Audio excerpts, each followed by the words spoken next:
Hi, my name is Lynnette Abad, and you are watching an episode of Property Finder Talks, where I speak to leaders in the real estate industry here in the UAE. Today, I'm joined by Andrew Colinge, who is a senior advisor to Smart Dubai, and who came to us from London, where he was the Director of Intelligence and Analytics for the Mayor of London. Hi, Andrew. How are you? I'm good, Lynnette. Welcome to the show. And welcome to Smart Dubai. Thank you. I always love coming here. Such a nice environment. It's not bad. Much better than the Mayor of London's offices. Oh, okay. So, Andrew, tell us a little bit about what is Smart Dubai? Smart Dubai is the technology and data accelerator for Smart Dubai government. Our role is really a cross-cutting one. We try to do things with technology and especially with data, with regards to my own role, that entities on their own cannot do. So we're really interested in understanding what the emerging technology trends are and how we can really start to use data to put it at the center of what is happening here in this amazingly innovative city called Dubai, making sure that it delivers value for communities, for businesses, for individuals, and giving us the sort of future that everybody in Dubai wants to create, really. Wow, I mean, it's such a interesting program. It's a very ambitious program. So we at Property Finder, we've been a part of the initiative on the private sector, and we've been part of the private sector workshops, and we've been working with Smart Dubai for a little over a year and a half now. So. I found the workshops very interesting, very enlightening.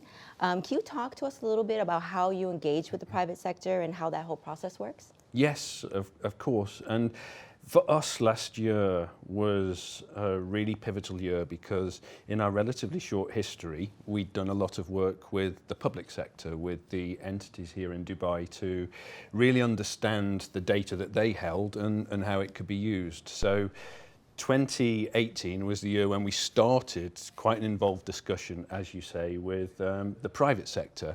And I should say, I walk into the doors of Property Finder and I see a phenomenally data-centric business where data is clearly put full square in the centre of decision making and looking at the future strategic direction of the business. So it's from organisations like your own that we really want to learn, and we've got a lot to learn as well. So for us, putting a grouping of forward-thinking private sector businesses in a room to understand the contribution that you can make to Dubai's society and Dubai's economy and the future of the city, and how we can help you do that, as well, importantly, as what you can get out of us and the data that we hold and our plans is really important. So you're right, there were workshops.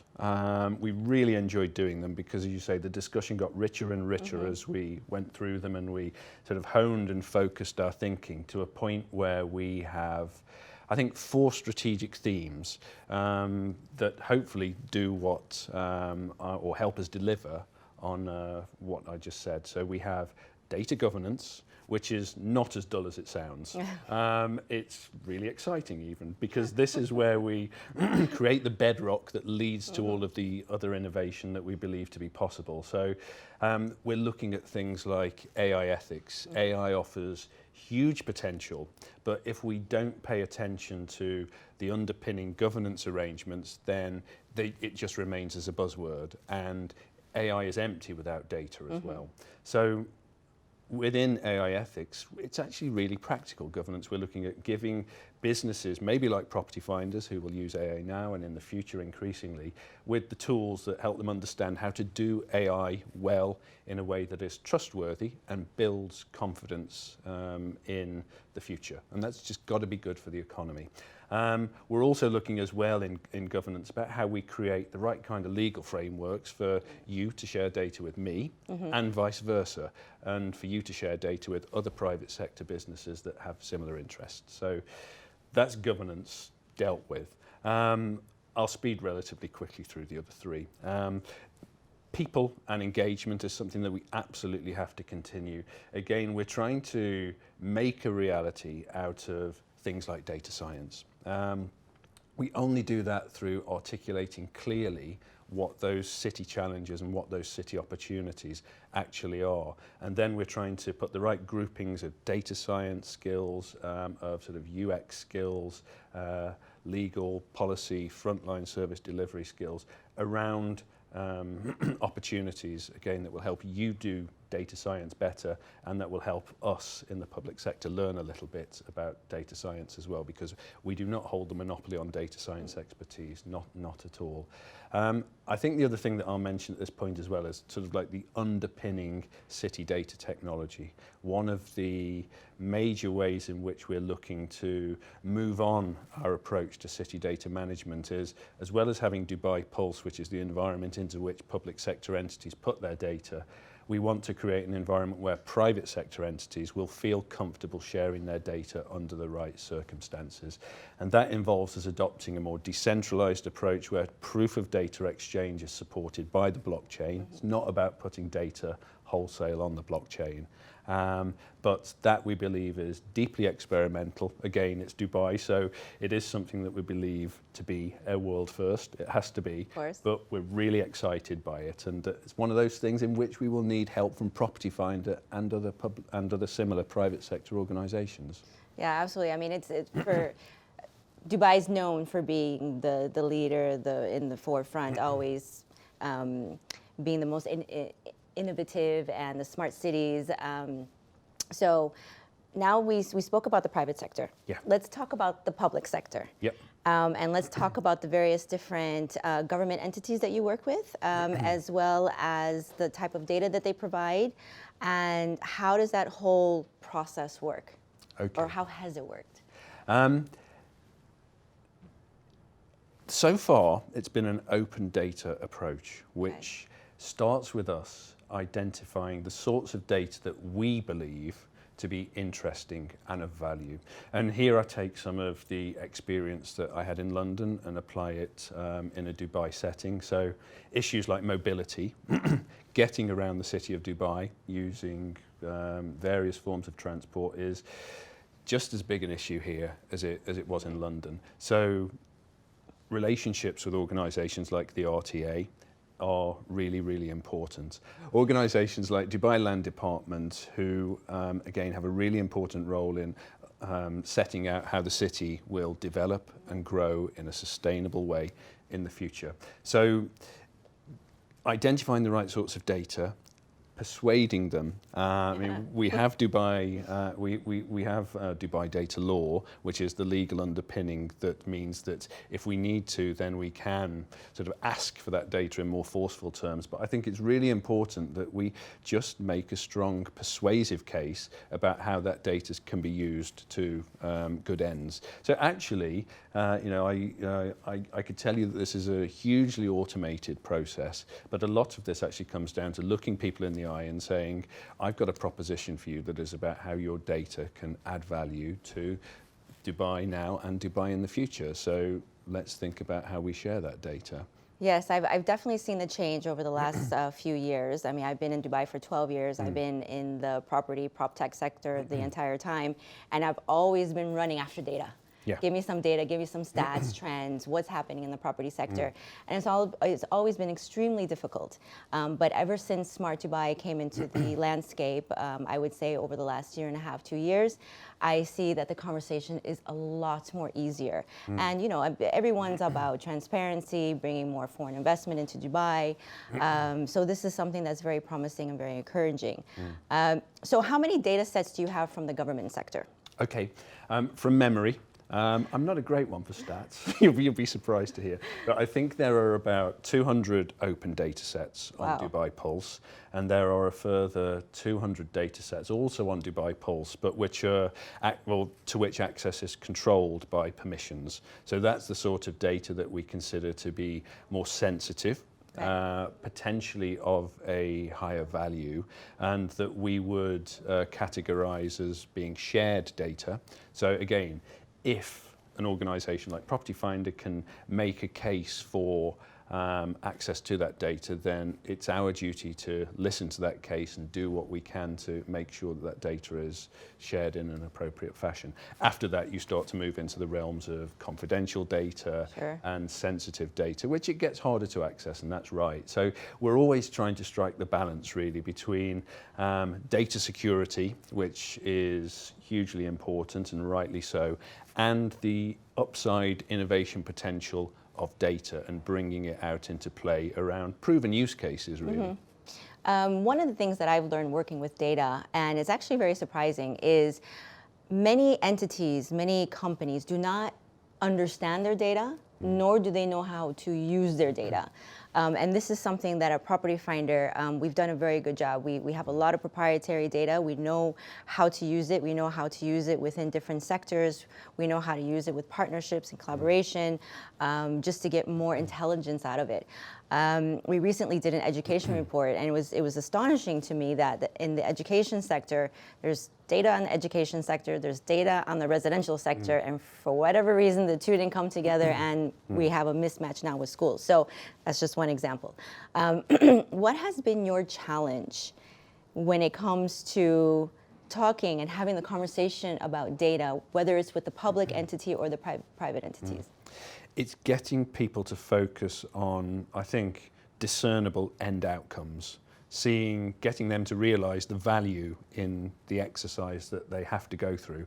And I think the exercise that they have to go through are words that I choose quite deliberately because, no gain without pain, I think, is something that you feel pretty much with any data analytics or any data science exercise that is trying to do the things that you've just identified. I recall in London, actually, to take a little bit of a trip down memory lane, we tried to bring together a group of London boroughs, so that's like the equivalent of Dubai municipality, to address what was a serious social policy issue, overcrowded houses.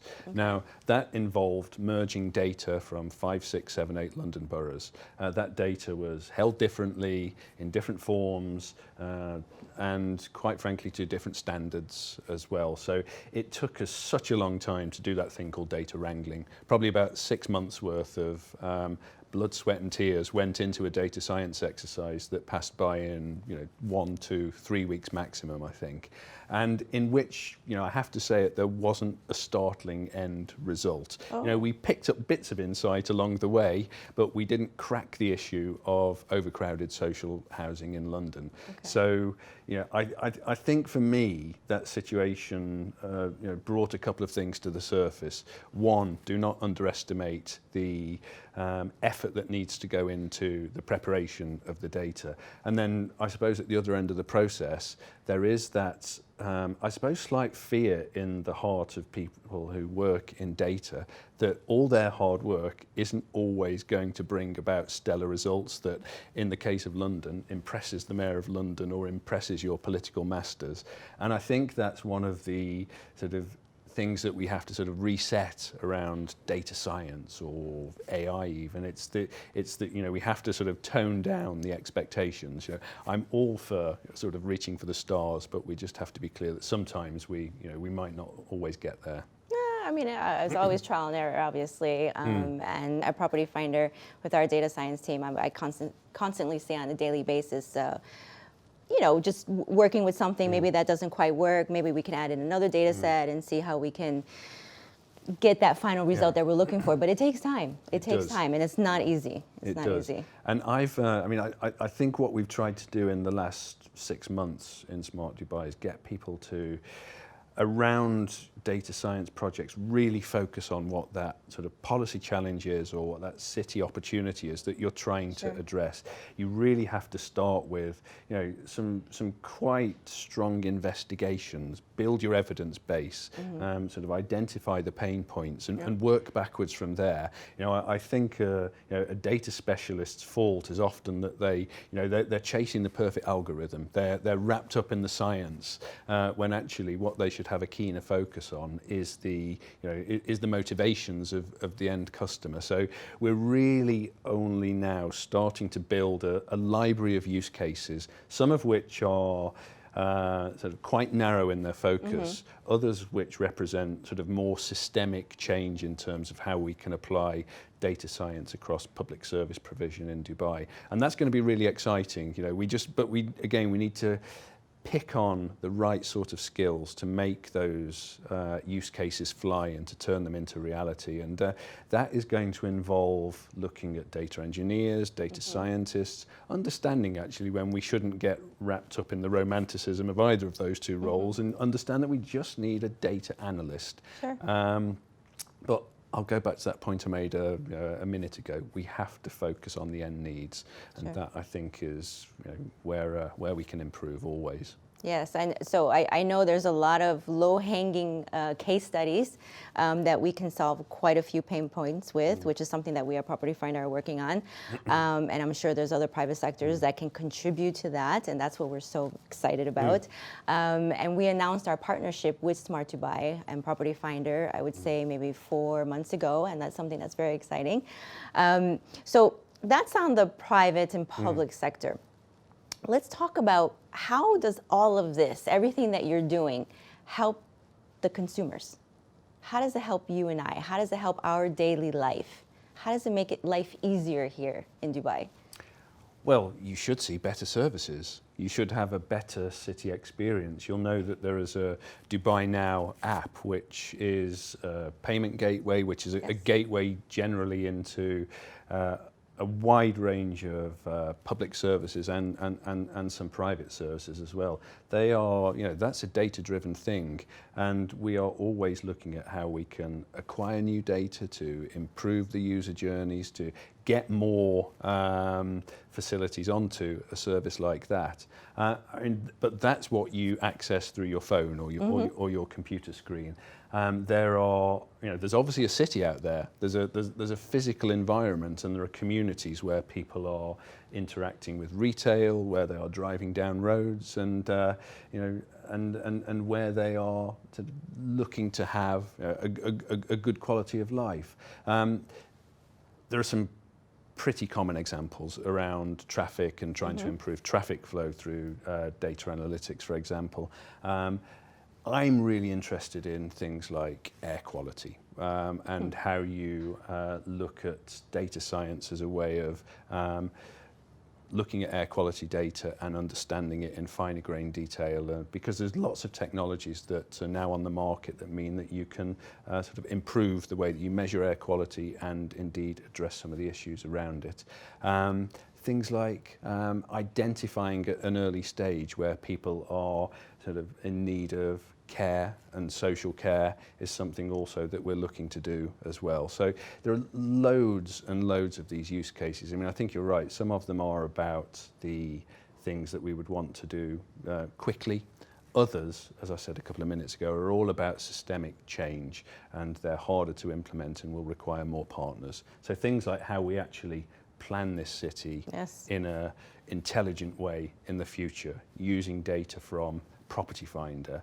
I'm really excited about some of the data that Property Finder holds, because one of the things that I think we can do better here in Dubai is plan for this city's future in an intelligent and a strategic sense. There is data in the public sector for sure that is valuable, held by the likes of Dubai Land, but actually you have near real-time data that describes the buoyancy of the property market and the retail property market, the domestic property market, rental and purchasing, that I really think we need to exploit, so that we have that much more sort of on the button and much more granular detail about how Dubai is developing. And that matters on a number of levels. It matters on an economic level. Again, Property Finder's data is valuable to Smart Dubai on a number of levels. We really want to understand how we can use data in its broadest sense to develop this city in the future, and to take a mature and intelligent approach to city development. So the data that Dubai Land and the RTA and other entities involved in city planning hold is of course really, really valuable. But with organisations like your own and the data that you hold on the residential property market, on the commercial property market, is really valuable. It's near real-time data, and it's millions of data points coming in to indicate who is looking at properties, what their sort of social characteristics are, where they're coming from, what the sort of gap in supply and demand actually looks like. And that's so important to developers who have a pipeline that they need to manage and who need to plan how many units of accommodation to build in the future. It's really important for the city leadership here. There's an economy to keep moving and to keep growing out there. Dubai needs to attract talent from abroad, from near and far, and you need to make sure that there's the right sort of accommodation for them, and you need to again balance supply and demand. And the property market data that you hold is a real leading indicator that again sits alongside some of those more traditional forms. So there are real sort of local applications for this as well. And again, I'm thinking about some of the things that we did in London. We used to have something called a schools atlas, which indicated to parents of young children where the best places or the best schools were in their local area, indicated what the level of examination results were at that school, indicated what the waiting lists, i.e. the popularity of those schools actually looked like. And I'd love to do something similar here in Dubai. I think there are similar things that are being done, but to be able to understand what communities look like now in terms of their soft social infrastructure, so schools, the shops, the green spaces, the list goes on, I think are really important things to, for yourselves to be able to fit around your offer. Sure, you're in the business of selling units of accommodation, but you're also in the business of selling homes and selling communities. That's what people and the talent that the Dubai city government wants to attract are interested in. Yeah, absolutely. Yeah. And for us as well in city government, as I say, that's really important that that we're able to see where the gaps are, where we do need to improve school provision, where we do need to improve access to green spaces, where we do need to reduce through transport and mobility solutions the gap or the distance that people have to travel between their home and their workplace. So these are all things that, in a strategic and long-term sense, city government needs to manage, but in more of a sort of day-to-day operational sense, we or data have a role to play as well. Yeah, absolutely. Something that we at Property Finder do with not only our data, but the various different data sets that are available to us today is we're constantly, we have such a drive to constantly build tools for the consumers just to provide information to them. Yeah. Because consumers are hungry for information, whether they're looking to buy or rent or someone looking to sell. They just want to understand the landscape in Dubai. Yeah. And there's just a lot of information that we can provide to them with this data that will just help their whole property consumer journey and just make it so much more easier. Yeah. So yes, this is something that's a huge drive for us and something that we're very working hard on. Yeah. So it's about attracting talent, it's about attracting foreign direct investments, and those are such strategic and important issues for the future of this city. Yeah, absolutely. Okay, Andrew, I'm going to ask you the Property Finder Talks signature question. Ready?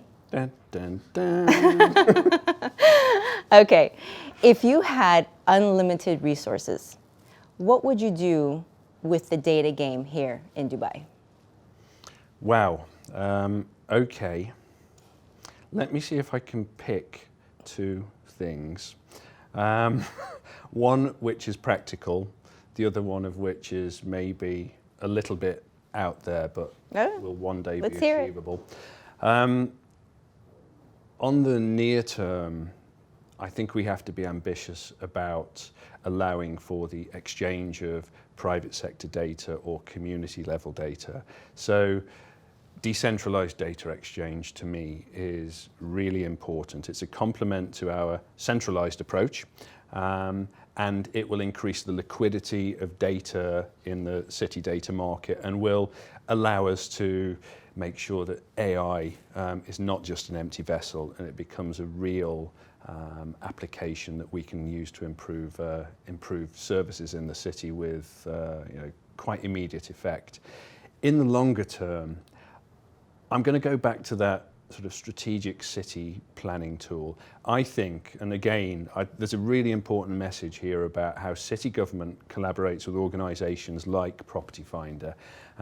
We have to find ways of working together that allow us both to innovate. And some of that's about that data governance that I mentioned earlier, but I think really a place where we can pool our data so that we can understand soft infrastructure, hard infrastructure, have the most detailed, granular view of communities so that it helps you do that thing that I said a few minutes ago, not just sell units of accommodation, but sell communities, and helps us go to the various other entities around Dubai and say, this is the way in which we should build out the future city of Dubai, given the resource constraints, given the climate, given what the overall ambitions of the city leadership are. To be able to say that that is powered properly by data would be supremely powerful. Wow, an answer close to my heart. I mean, it's clear data is the new oil, without a doubt. So, but thank you very much. Thank you, Andrew, for being on Property Finder Talks. A pleasure. Thanks. I shall look forward to seeing it live on screen. Thank you for watching this episode of Property Finder Talks. Stay tuned for the next ones, where we explore the ins and outs of the real estate industry here in the UAE.